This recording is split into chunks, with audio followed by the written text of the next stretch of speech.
Hello guys, welcome back to my channel, Plumber Tricks and Tips. Kung gusto nyo pong mag-DIY, narito po lahat ang mga videos na kailangan nyo. Before we can start our video, consider to like, subscribe, and hit the notification bell para lagi po kayong updated sa tuwing may bago akong upload video.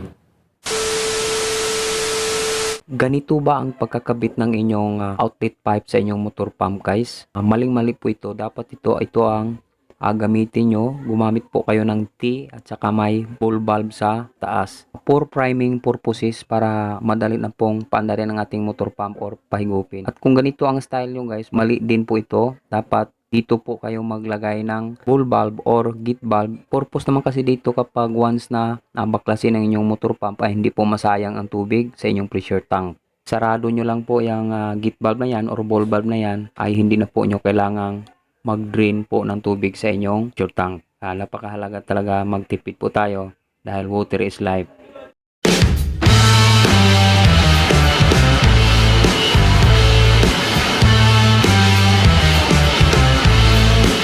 At para naman sa naguguluhan kung saan dapat ikakabit ang pressure switch at pressure gauge ay nasa ating pressure tank. Mapabilis ang function sa ating motor pump, mas mabilis mag-automatic on and off kapag nasa gilid ng ating pressure tank ito ikakabit. As you can see guys, ito po talaga yung normal na pagkabit ng pressure switch at pressure gauge.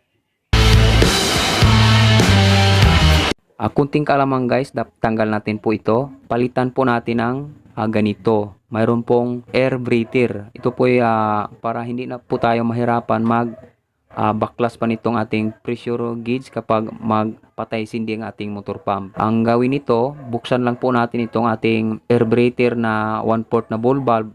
Ito ay gagawin kapag mag-water lag ang ating pressure tank. Ano po ba ang water lag? Nanotice nyo ba guys na sometimes magbukas po kayo ng gripo ay aandar kaagad ang inyong motor pump?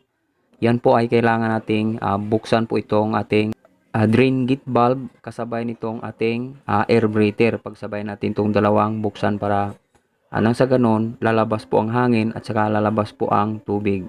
Sa ganitong paraan guys, mapabilis natin ang paglabas ng tubig kapag buksan po natin dito sa air breather na ito. Kaya ito po ang pinaka the best na gawin nyo. Kabitan nyo po ng air breather ang inyong F connector.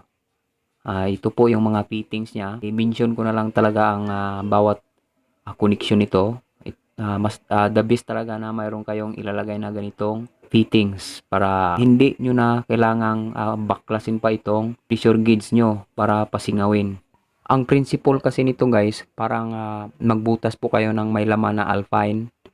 Pag hindi nyo tapatan yung isang butas lang ang gawin nyo, ay mahina talagang magdi-drain yung tubig sa lata or sa alpine na sa lata. Kaya ito kapag water lag, kailangan po nating lagyan ng air breather para lalakas ang sirit niya sa ating drain pipe. Okay? Mag-ingat po kayo sa pagpili nito guys. Ang ginagamit natin dito sa ating diagram ngayon ay ito po yung male brass ball valve. Itong isa naman, ito po yung hindi natin ginagamit na brass ball valve na 1/4 po yung female brass ball valve.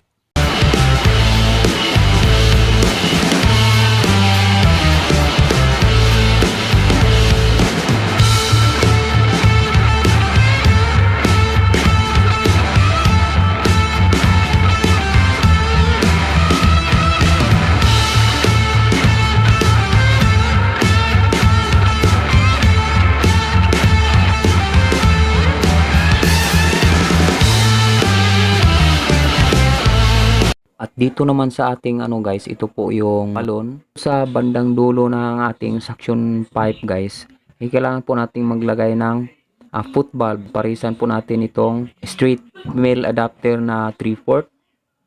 Nang sa ganon ay hindi po babalik ang tubig kapag once na hihigop ng ating motor pump.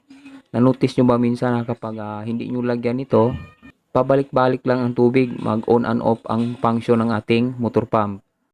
Paalala lang mga katubo, kapag sobrang haba na din ang inyong suction pipe ay hindi na po makaya nitong ating motor pump dahil shallow well pump lang po ito. Ang maximum na haba nito ay 21 feet lang.